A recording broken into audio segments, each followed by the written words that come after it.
গণ অভ্যুত্থানে আওয়ামী লীগ সরকারের পতনের পর ঢাকা দিল্লি সম্পর্কে বড় ধরনের টানাপোড়েন চলছে, যার ফলে ভারতে পর্যটন ভিসা এখন বন্ধ। তবে সীমিত পরিসরে জরুরি মেডিকেল ও শিক্ষার্থীদের জন্য তৃতীয় দেশের ভিসা চালু রয়েছে। এই দুটি খাতে ভিসা চালু থাকলেও অনেকেই ভারতের ভিসার অ্যাপয়েন্টমেন্ট পাচ্ছেন না।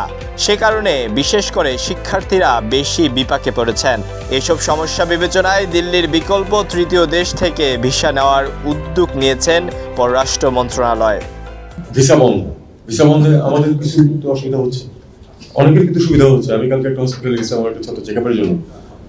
হসপিটালের সব সিট কিন্তু একদম ভর্তি, কারণ লোকজন ভারতে যেতে পারছেন। তারা যে এখানে খারাপ চিকিৎসা পাচ্ছে তা কিন্তু কাজে এটা কি ভারতের স্বার্থে কিনা ভেবে দেখতে হবে। পশ্চিম ইউরোপের প্রায় সব দেশের ভিসা বাংলাদেশি নাগরিকরা ঢাকা থেকেই পেয়ে থাকেন, আর পূর্ব ইউরোপের বেশিরভাগ দেশের ভিসা দিল্লি থেকে নিতে হয়। তবে গত 5 আগস্ট সরকার পরিবর্তনের পর ভারতীয় ট্যুরিস্ট ভিসা বন্ধ রয়েছে, আর সীমিতভাবে দেওয়া হচ্ছে জরুরি মেডিকেল ও শিক্ষার্থীদের জন্য তৃতীয় দেশের ভিসা। তবে অনেক শিক্ষার্থী ভারতের ভিসা না পেয়ে ইউরোপে তাদের গন্তব্যের দেশে যেতে পারছেন না।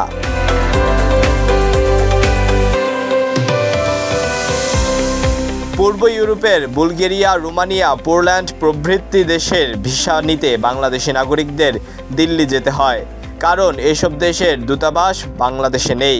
তবে এসব দেশে প্রতি বছর অনেক শিক্ষার্থী পড়তে যান। এছাড়া রোমানিয়ায় এখন বাংলাদেশের প্রচুর কর্মীও যান। তবে ভারতীয় হাই কমিশন ভিসা সীমিত করে দেওয়ার বিপাকে পড়েছেন শিক্ষার্থীরা।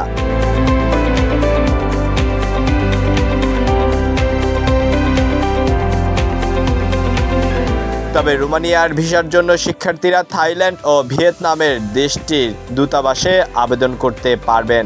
এছাড়া ভিয়েতনাম, পাকিস্তান, কাজাখস্তান, বুলগেরিয়ার ভিসার আবেদন করা যাবে। বিশেষ উদ্যোগে ভিয়েতনামের হ্যানয় ও ইন্দোনেশিয়ার জাকার্তায় দূতাবাসে এরই মধ্যে 86 জন বাংলাদেশি শিক্ষার্থী ভিসার জন্য আবেদন করেছেন। ইউরোপের বিভিন্ন দেশের সঙ্গে আলোচনা চালিয়ে যাচ্ছে সরকার।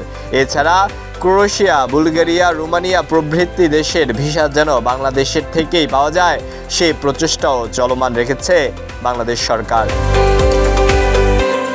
আলওয়ান খান রাফে, ঢাকা প্রকাশ।